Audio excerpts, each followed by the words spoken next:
Hello, I am Landry Signé, Senior Fellow in the Global Economy and Development Program and the Africa Growth Initiative at the Brookings Institution. Welcome to Foresight Africa podcast, where I engage with contributors to our annual Foresight Africa report, as well as with policymakers, industry leaders, and other key figures. You can learn more about this show and our work at brookings.edu/Foresight Africa podcast. Today on the podcast, I am pleased to welcome Afua Osei. Afua Osei is co-founder of She Leads Africa, a digital lifestyle platform that gives multicultural women the community and resources needed to achieve their goals. Afua is also a digital entrepreneurship policy advisor who works with entrepreneurs to gain the confidence and skills to work with corporate clients. Her website also describes her as a rebellious daughter, annoying sister, favorite auntie, meme sending friends, and competitive mango eater. Welcome to the show, Afua. Oh, well, thank you so much for having me, Landry. And I take mango season very, very seriously. You are incredibly accomplished. You have your MBA and MPP from the University of Chicago. You have co-founded a successful business and have collaborated with household brands like Visa, L'Oreal, and Facebook. Can you talk about your journey and how you ended up where you are now? When I look back on my experience, I recognize that I've always been looking for problems to solve and really focused on skills to build. I come from a Ghanaian family and I grew up in the United States, so I was always aware of global challenges, global opportunities, as well as what connects all of us. Having friends that were from Ethiopia, from Bangladesh, from the UK, I recognized that there actually was a lot more that connected us, that was similar about us, and many cultures and communities were facing very similar challenges. So after my undergraduate experience, I had the opportunity to work in political campaigns because I recognized that who we have in office, who we have making the laws, really can significantly impact the way that we live our lives. I also was a Fulbright scholar in Malaysia and enjoyed learning and working across Southeast Asia. When I went to policy school and then business school at the University of Chicago, I had a classmate of mine say very plainly, he said, you care so much about impact. You really want to help communities.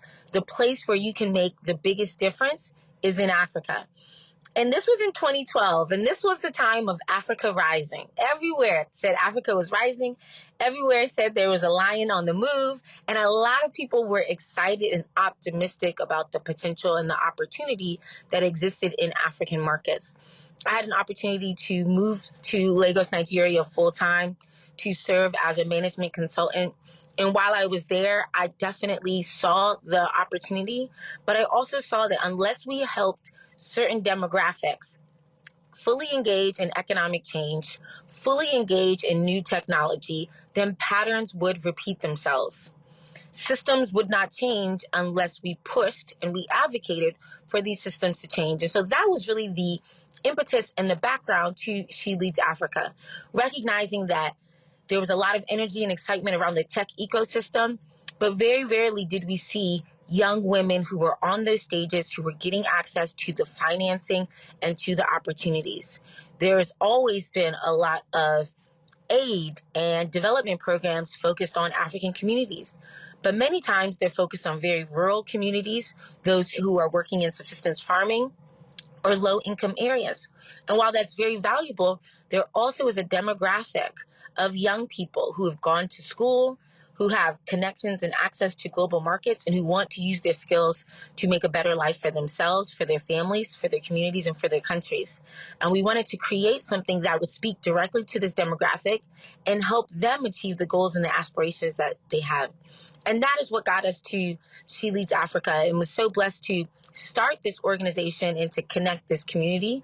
And from there, being able to learn more about the policy challenges as well as the opportunities to go on and advise others on how they can improve in their own markets. Fantastic, Afua. Can you describe what She Leads Africa does for those who may be unfamiliar? She Leads Africa at its core is a platform, and recognizing that platforms are there for others to build on. When you think about the foundation of a building or a house, when you think about the foundation of a transportation system, you need something strong and sturdy that others can build upon, that will bring things together for this building or for this great outcome that you're hoping to build. And so when we thought about She Leads Africa, my business partner and I always knew that it wasn't about us, and it wasn't about the organization. It was about how others could benefit. So at its core, it is a resource center that's built off of digital media. So it's a community, it's a resource, it's a platform where we aggregate resources. Whether those are internship opportunities, they are funding opportunities, whether they are job opportunities, and we share them to our community. We share them via events, we share them via digital media, and we share them via trainings that we've hosted. And we've done this for nearly 10 years all across the continent. So we've actually hosted events in more than 10 different cities across 3 different continents. We've worked with partners all across the globe. But the most important thing is that we have created a community that lets people know that your goals and your aspirations are valid. Of course, you need to work hard. Of course, you need to be diligent. Of course, you need to focus. But if that opportunity exists out there, there should be nothing that keeps you from going after that opportunity and hopefully achieving it as well. Fabulous. Are there any digital entrepreneurs you have worked with or heard of that have been especially inspirational? I'm so impressed by anyone who decides to put their hand up and put themselves in the ring.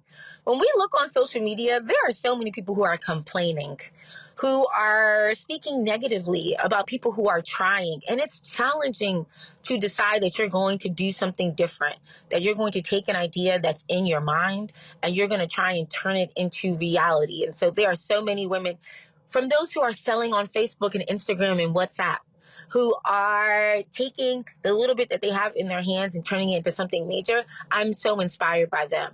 All the way up to those who are building global businesses that are growing and scaling across markets. I have so many examples that I actually can't even list, because I just understand that it's really hard to start a business. It is really challenging all across the globe, but especially in some of our markets across Africa. And we think about funding, and we think about currency challenges, how you can put an order in today for something and then 2 days later you're paying double for it. When we think about our electricity and our energy challenges, to be able to maintain communication, when we look at how challenging it is to be able to sell across markets, it's not easy at all. It's not easy at all. And so I'm just inspired by anyone who decides to put themselves in the ring, who decides to do it. I think we've seen a lot of innovation around fashion, and recognizing that that's something that's really popular, that that's an area of expertise. Also, have been seeing a lot of excellence in agricultural and food processing. There's one entrepreneur, her name is Essie Bartels. She's Ghanaian, and she sells indigenous spices and flavors. And when we think about the food, and her company is called Essie Spice, when we think about the food and how that is so dear to us as Africans, our flavors, our seasonings, and how if you try to replicate that in America, it's really hard because the ingredients aren't the same, they won't land. And so Essie has been able to take our indigenous flavors and share them across the globe. And she's stocked in many different outlets across the US, and she's doing very well. And same in the food category, there's a brand called Sweet Kiwi, and Ahime is the founder of that brand, and taking yogurts and natural flavors and adding in an African twist as well. And so I'm just really inspired by entrepreneurs who are trying, who are creating, and who are expanding despite the odds and despite all the things that are going wrong and that they're pushing through. Afua, I like how your examples are both in the food industry. Yes.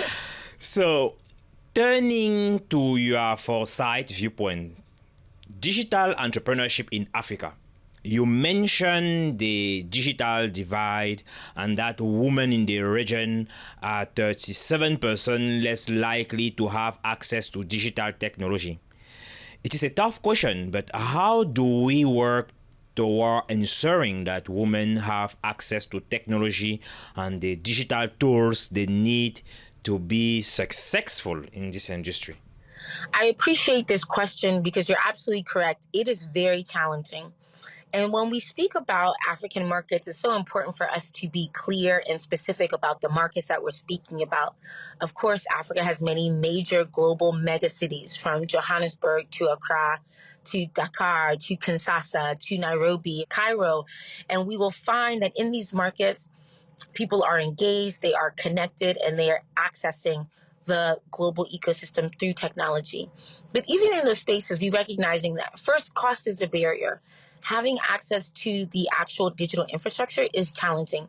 We are seeing more low-cost phone models come out, recognizing that mobile phone technology is the primary way that many African consumers and young Africans are accessing the internet, but recognizing that there's still a cost barrier. And the majority of Africans are living on a low wage, or they are struggling to make ends meet. And so having a phone that has then access to consistent data is a cost barrier. And there are some who will be able to afford it and those who cannot. And when we look at the priorities of young women, they are more likely to invest and put their funds into others, whether it's their families, if they have children, if they don't have children, their communities. And so recognizing there's a cost barrier, first for the actual device, and then secondly for data tariffs. And when we compare the cost of data across the globe, we actually see the cost of data is actually relatively more expensive in Africa than it is in other markets. And so one of the solution sets is, how do we lower the cost? We're seeing a lot of conversation around undersea cables. We're seeing a lot of conversation about increased connectivity, whether it's satellites in the sky or small mobile technology that's able to go to rural communities. But recognizing that if we lower the cost for everyone, women will also benefit. If we have access to and we encourage opening up our markets and our ecosystems to allow more low-cost phone technologies, that will help everyone access digital technology. Also recognizing that if you've never utilized your phone for productive uses, right? I think we can utilize the phone, talk to our friends, and to chat versus using it for business.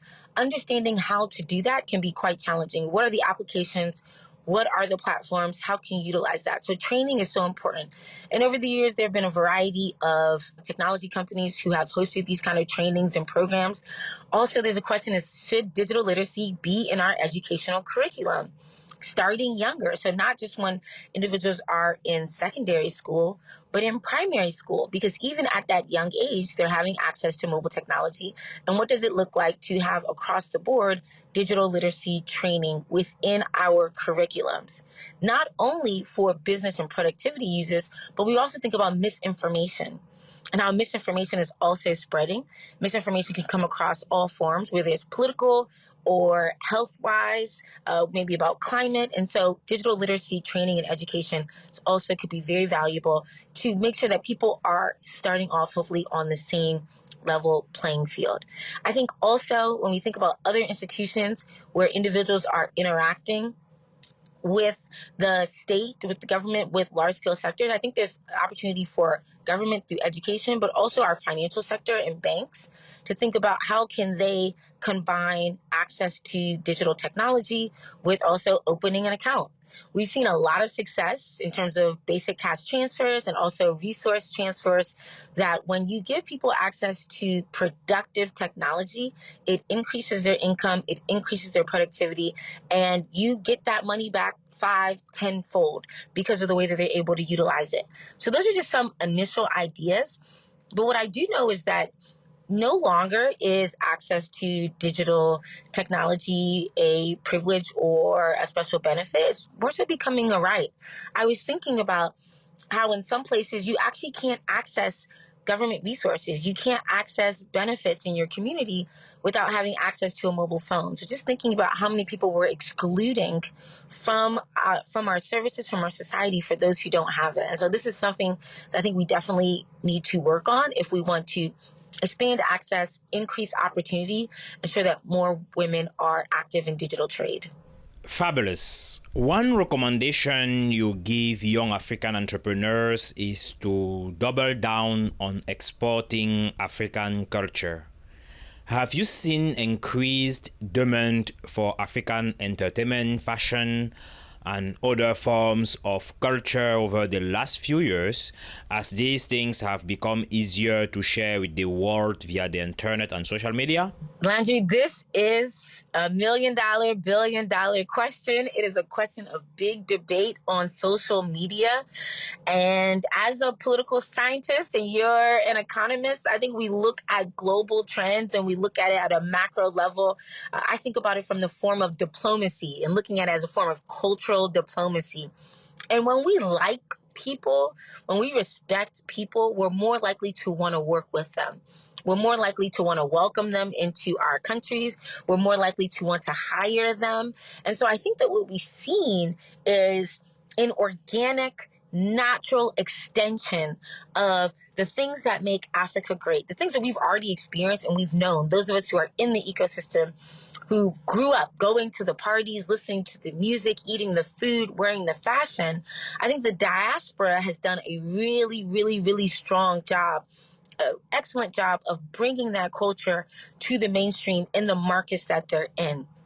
One of the reasons why Nigerian Afrobeats artists are so popular is because of the Nigerian diaspora, that they are in these countries. They're in Canada, they're in the US, they're in the UK. They're requesting these songs on the radio.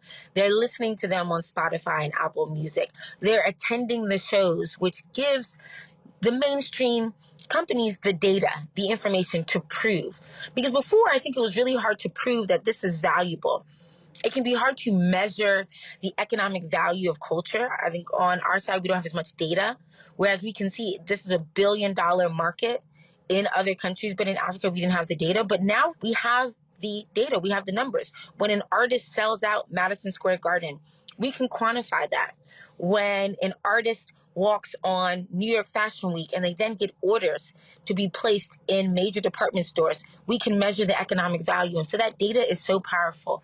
So absolutely, we've seen an increased demand for African entertainment, fashion, food. And I think what it does is it creates an opportunity for more people to access, more people to be able to share, so that you don't have to be a big company.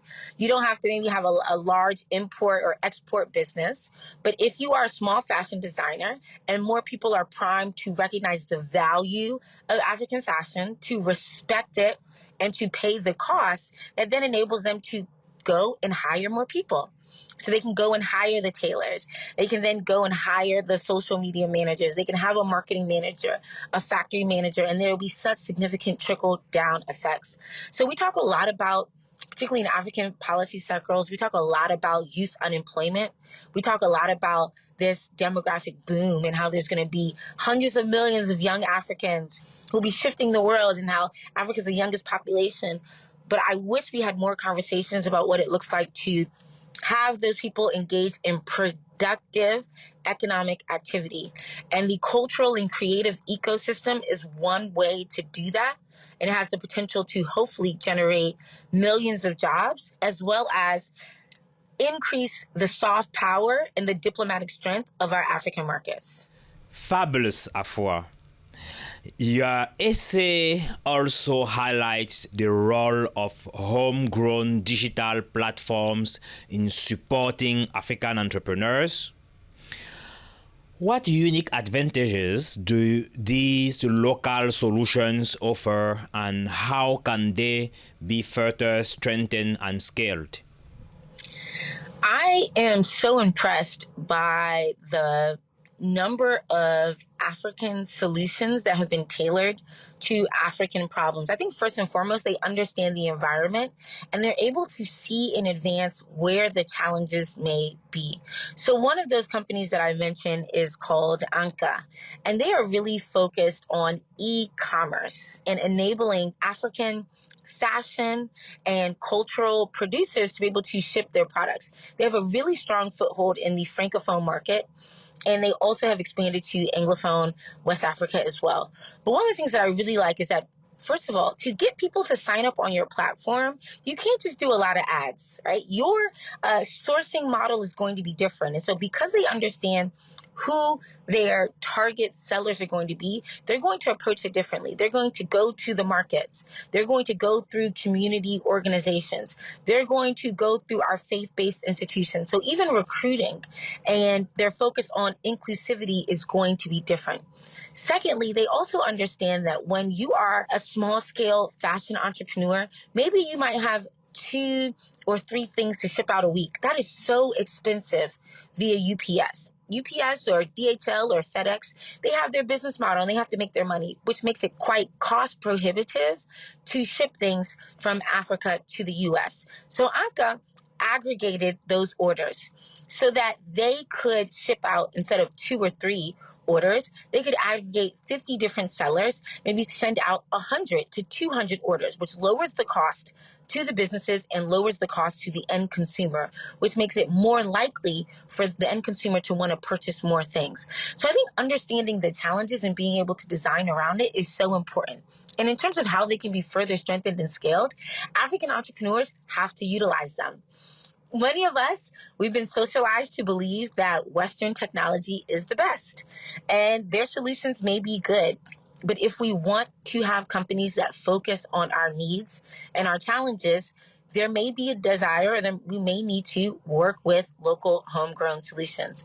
I think secondly, there's an opportunity for local investors to further amplify and ensure that they are funded so that they can grow and scale the way that their competitors are.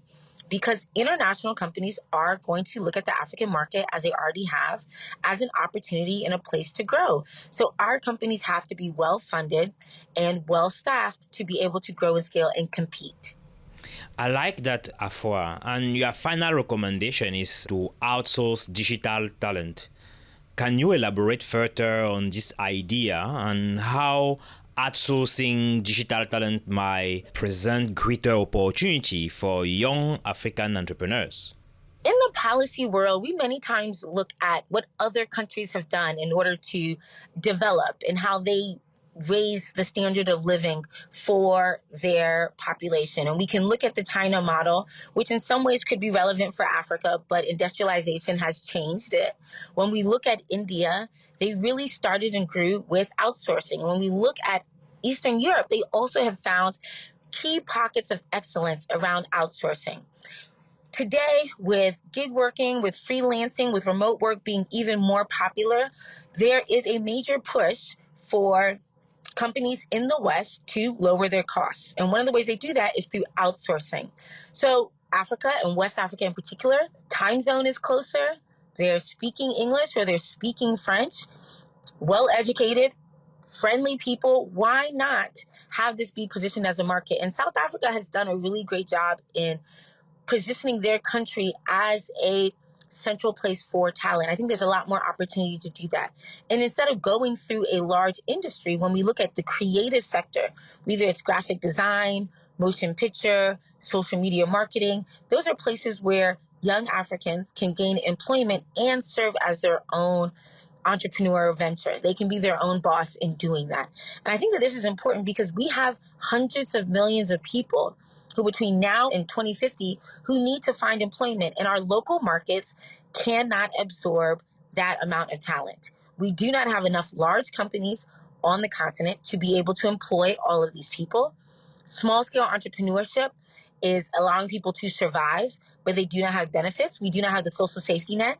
And so if the question is, how are we going to raise the standard of living? How are we going to bring in much needed external capital and foreign currency? The question needs to be, how can we utilize the skill sets of young people across the continent and connecting them to opportunities externally? And what does that look like to export without leaving? I know we've done that with nursing. We've done that with doctors, and many countries will send out their talent. But what does it look like to keep people locally, but allow them to outsource their talent through a remote tool or through a digital platform? I think there's a lot of opportunity. And I think my policy recommendation would be for governments to take this seriously, to identify how can their country or certain markets in their countries be beacons of excellence, whether it is for the motion picture industry, whether it's for accounting, it could be for financial processing, it could be for back-end operations, and ensure that their talent is trained to the highest world-class standards, but then they're also effectively going out and marketing and going on the road and positioning their places as good places to do business and inviting companies to hire their talent. Fantastic, Afua. As you know from previous Foresight Africa podcast episodes, I love finishing this session with a couple of questions for all my guests. AGI looks at Africa from an economic perspective, and we focus on how to accelerate economic growth and structural change while fostering inclusion, especially for youth and women on the continent. Building on your work and experience, what is one piece of advice you will give to African or global policymakers to ensure the best outcomes for digital entrepreneurship on the continent? My number one piece of advice for African policymakers would be to move out of the way. It's important not to stifle these industries. And it's very challenging because technology and digital is moving faster than lawmaking can catch and keep up. And we've seen a tendency in certain countries to want to control and stifle. And while I recognize the need for national security, for stability, also recognizing that these technologies and these tools and these entrepreneurs have the potential to bring enormous growth and economic opportunity to thousands, if not millions of people in those markets. And so I'd encourage policymakers to not be so weary, for their first response not to be to clamp down or tamp down when it's election season and we know that certain countries are going to turn off the internet or to decrease access to digital technologies. I always count and think about the economic loss that happens during this time. And I imagine AGI has done the research around this and what that looks like. And so I think there's a fine balance on how to ensure that countries are able to grow while maintaining security. But I think that what we've seen historically and worldwide is that when you give people the freedom to innovate and to create, good things happen and that communities are able to move forward and progress is made. So my number one advice would be, don't tamp down, encourage, support, have conversations and learn, and give people the room and space they need to be able to grow and scale. I like that, Afua. Given your successful career and impact, what advice will you give to youth, especially women, hoping to follow in your footsteps? My number one advice to other young women and young people on the continent would be to explore our continent.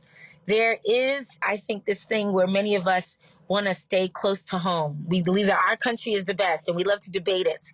You know, the West Africans are always debating about jollof. The East Africans are debating maybe about dance. You know, Southern Africans are debating, North Africans debating about football. I think we love to debate. But I think that so much good can come from exploring other cultures, from traveling, from visiting, from building community, because we will learn that actually we're all neighbors. We have so much in common and that there are opportunities to grow and scale together. When I went to Kenya, I learned and I was able to bring that to Nigeria. When I went to South Africa, I was able to learn something that I could take to Ghana. And it could only happen when we are connecting and we're building community. And so I want everyone to go out there and move somewhere else. You don't have to stay where you're born. You don't have to stay close to home. I think we keep home in our heart, but go and explore so that we can learn and take those lessons back to where we come from. Thank you so much for joining me today, Afua. Thank you so much, Landry. I am Landry Signé, and this has been Foresight Africa. To learn more about this show and our report, visit brookings.edu/Foresight Africa podcast. The Foresight Africa podcast is brought to you by the Brookings Podcast Network. Send your feedback and questions to podcast@brookings.edu. My special thanks to the production team, including Kuelaleni Owanga, supervising producer, Fred Duz, producer, Nicole Tungire and Alexandria Cordero, associate producers, and Colin Cruikshank, audio engineer. This show's art was designed by Shivanti Mendez. Additional support for this podcast comes from my colleagues in Brookings Global and the Office of Communications at Brookings.